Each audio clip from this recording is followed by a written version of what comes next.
Over the past few decades, the popularity of more adult animation on TV would consistently grow. And then adult animation seemed to explode when the traditionally kid-friendly Cartoon Network began airing some pretty raunchy stuff after 11 p.m., eventually launching their Adult Swim slated programs that catered to a more mature audience with a filthy fucking sense of humor. We would see the rise of such cult hits as Aqua Team Hunger Force and Space Ghost Coast to Coast. But no show seemed to have true crossover success until December 2nd, 2013, when an animated series debuted that resembled a more adult version of Back to the Future. The show came from controversial figure Dan Harmon, who had recently been fired from his network series Community. Yet it would be the show's other creator that 10 years later would make headlines for his off-screen behavior.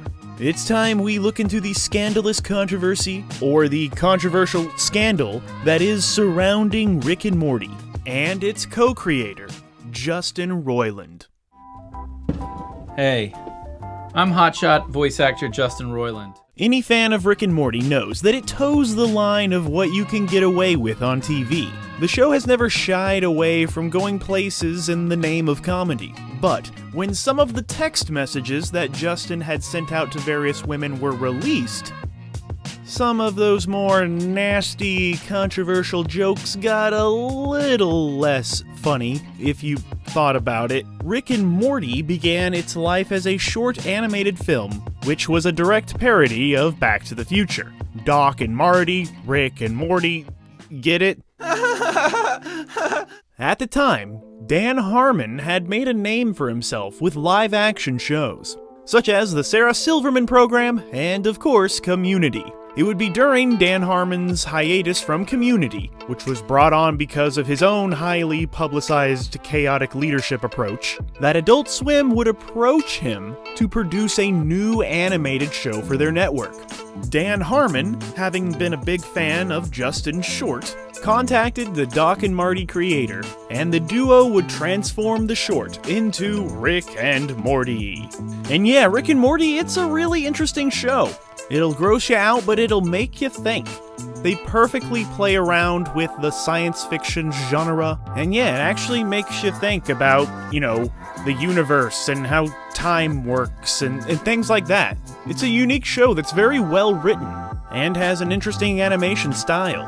And I think a lot of us can agree that the worst part of Rick and Morty is its fan base and its creators. With the massive success of Rick and Morty, Justin would launch his own video game studio, Squanch Games, and his star would continue to rise for the next several years. On the outside, he seemed like an animation genius who would launch several successful endeavors, including art galleries that sold pieces for hundreds of thousands of dollars, including several NFTs. And as you know, there were video games and other successful shows such as Solar Opposites, which is also pretty dang funny and makes you think, and Koala Man, which I haven't seen. But internally, the people that worked with him, and we'll use the term worked with him loosely, as many people say, that even though Roiland was the co-creator and main vocal talent on these shows, they never actually worked with him. In an in-depth report from Hollywood Reporter in 2023, several people said that besides the voice work, Justin Roiland has absolutely zero meaningful creative input on these shows, with many saying they haven't even heard from Justin in years, and several others saying that despite working on his shows, they never met him.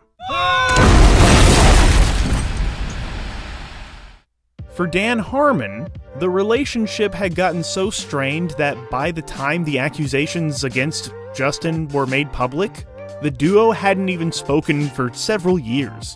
But Harmon says it wasn't always like that. In the early days of Rick and Morty, they would have fun in the writer's room. Dan Harmon says that the writer's room would come up with a funny bit, and Roiland would jump up immediately and start to draw it. It was an amazing working relationship. Until it wasn't. By season 2, Dan Harmon wanted to make the show even better, and brought in some of his community writers who apparently didn't treat Justin with the same respect as the first season writers did. On the one side, you had Dan Harmon and his team of writers who were all about breaking down the story and the narrative structure. And on the other hand, you had Justin's crew who were more animators who like to just create zany, off-the-wall pieces of art. Sometimes it took a while to find a good balance between those two outlooks on the show. That divide became more pronounced when Roiland would start sitting in different rooms for meetings. Season 3 would be when things seemed to take a turn for the worse, as Roiland became so disassociated with the production of the show that oftentimes he simply didn't show up at all, with several sources saying that when he did show up, he would derail meetings so badly by talking about personal sexual things and other non-productive topics that made even the writers of Rick and Morty uncomfortable. Eventually, Justin would stop coming into the office altogether and would just record his voice work from his home studio without any direction or input from the people making the episodes. It wasn't just Rick and Morty that Justin was bringing down, but his other shows, Solar Opposites and Koala Man. Despite being largely responsible for both shows, he simply stopped showing up to the writer's room. Roiland actually seemed to take some pride in his voice work, but on Koala Man, Justin Roiland was set to voice a character, but dragged his feet so much that the show almost missed its deadline, and the writers just decided to kill off the character at the end of an episode. Justin Roiland was a hero to many animation fans, and he would be asked to do press junket appearances where he would constantly show up under the influence if he even bothered to show up at all. But most of the time, this behavior was all laughed off by those in charge, because, that's just what eccentric geniuses do. Behind the scenes, these shows were falling off the rails, but fans were none the wiser, as Rick and Morty maintained its schedule and received a massive 70-episode renewal in May of 2018, due not just to its successful ratings, but also the hundreds of millions of dollars the tie-in merchandise was generating each year. Because everywhere you freaking go, you see Rick and Morty on a hat or a t-shirt or a sticker or whatever. They're everywhere. They have conquered this universe.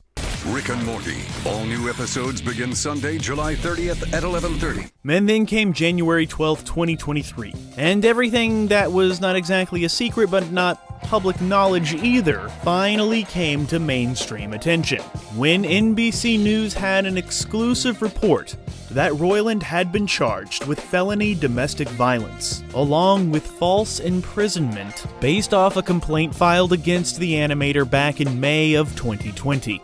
Justin Roiland would plead not guilty, with his lawyers adamant that they would get the charges dismissed. From there, the floodgates opened and the personal life of Justin Roiland became not so personal anymore. Reports of Justin Roiland using his fame to target fans of the show, many of whom were underage at the time, began surfacing. Fans from around the country said that Justin used their fandom to groom them by using his dark sexual humor as a way to disarm them. By January 25th, Roiland was dropped by Adult Swim, with the company simply saying, "Adult Swim has ended its association with Justin Roiland," while they maintained that Rick and Morty would actually continue, with co-creator Dan Harmon taking over as the sole showrunner. Shortly after, the rest of Justin's personal associations dropped him, including Warner Brothers, Discovery, Hulu, 20th Century Animation, while Squanch Games, the gaming company he founded, announced that he had resigned shortly after the charges were made public. In March of 2023, just as his lawyers had promised, the charges against their client had been dropped due to insufficient evidence.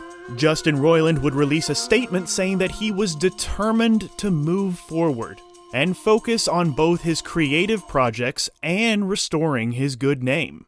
Of course, with everyone in town dropping him, he really didn't have any creative projects to work on, as on August 14th, 2023, Roiland's show Solar Opposites returned for its 4th season, with actor Dan Stevens taking over the lead role of Corvo. And they did it in a weird little sci-fi way that is either brilliant or stupid. I can't decide, because in this show, they're aliens and they have all this crazy, wacky sci-fi technology, and they just zap them or something, and they're like, now you have a British accent, and that's how it's gonna be. And then they just move on. I don't know, what'd you think about that? Was that the way to handle it? I told you not to throw metal around here. We're going to be late to work. Stop buggering about. As it would turn out, restoring his quote-unquote good name was also a bit of an uphill battle.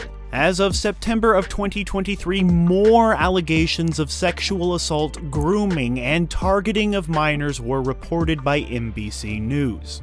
This time, NBC News didn't just cite one incident, but rather a history of Roiland communicating with underage girls online, dating all the way back to 2013. This time, it wasn't a police report that was the smoking gun, but rather hundreds of explicit text messages that were released, which would paint a picture of a sick and sexually depraved, perverted human being. Some women claim that Roiland offered to meet up with them and pay for the bill, including the airfare, with some claiming that on these dates Roiland would force himself on them after supplying these underage girls with plentiful amounts of alcohol.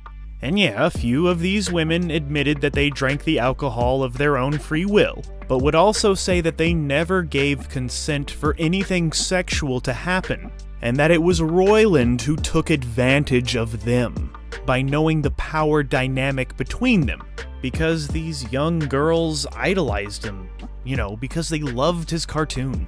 Some of these girls would quote-unquote consent to sexual activities with Justin, but would later text him saying that they felt they were pressured into these things, making it not consensual. And via apology text messages to these young women, Roiland would basically confess to all of this stuff. Another woman reported that she met up with Justin after he sent her a message on Tinder, and they went out on a date, and the date would end with him forcing oral sex onto her. The allegations against Justin Roiland continued.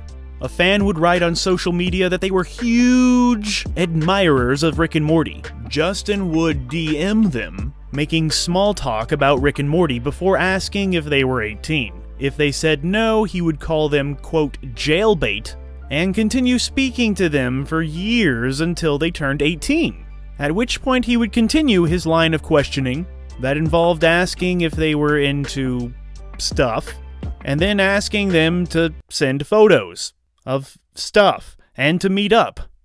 You're pathetic. Hey, to being pathetic. So here lies the problem with Justin. Many of his encounters seem to have been kind of consensual in nature. The consensual nature of these encounters were not exactly black and white. They all felt preyed upon by a man they looked up to, a successful Hollywood animator who made a piece of entertainment they loved. Roiland knew this and used that admiration that these young women had, and he would spend lavish amounts of money on them and then pressure them into sexual acts. This was his disgusting MO, and whenever one of those girls called him out on what he did, Justin was quick to apologize and then do it all over again. Today, he remains radio silent, since he last posted on Instagram after the charges against him were dropped, where he said he always knew the claims were false. When the later reports came out, with the photographic evidence including screenshots of the text messages, he remained quiet, and has not been seen in the public eye since. Season 7 of Rick and Morty would premiere on Adult Swim on October 15th, 2023.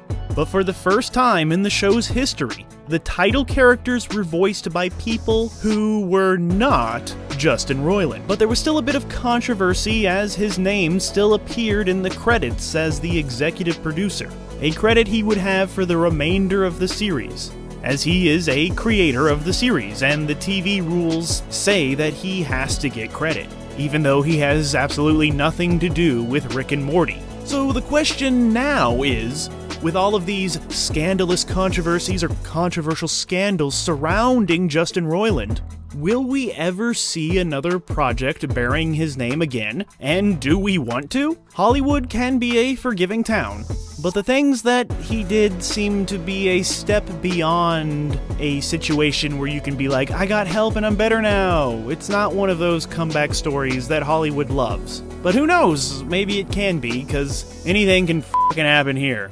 It's gonna be classic episodes, Morty. Portaling in, wrecking shit, portaling out, Morty. Oh my god, adventures, Morty, social commentary, crude characters.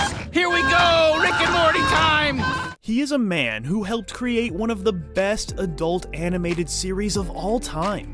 But the truth is, when season 7 of Rick and Morty premiered, many publications wrote that the series was doing just fine without any input from Justin Roiland. The guy made some good money selling NFTs, and he will continue making money from Rick and Morty. But the scandalous controversies, or the controversial scandals that surround him, are just kinda too toxic for him to really make a true comeback anytime soon. And you know what? I don't think that matters much to Justin anyway. He seems to be the kind of person who doesn't give a f***. So what did we learn here? Well, things we already knew. The tides are turning in this business of show, and the monsters and the creatures, well, they're coming out of the shadows. And I guess the only good thing about these kinds of stories is that maybe, in the future, the next generation of animators will think twice about sending messages to, well, children. And only jump in the pool during Adult Swim. Like in real life. And as a metaphor, and you get it.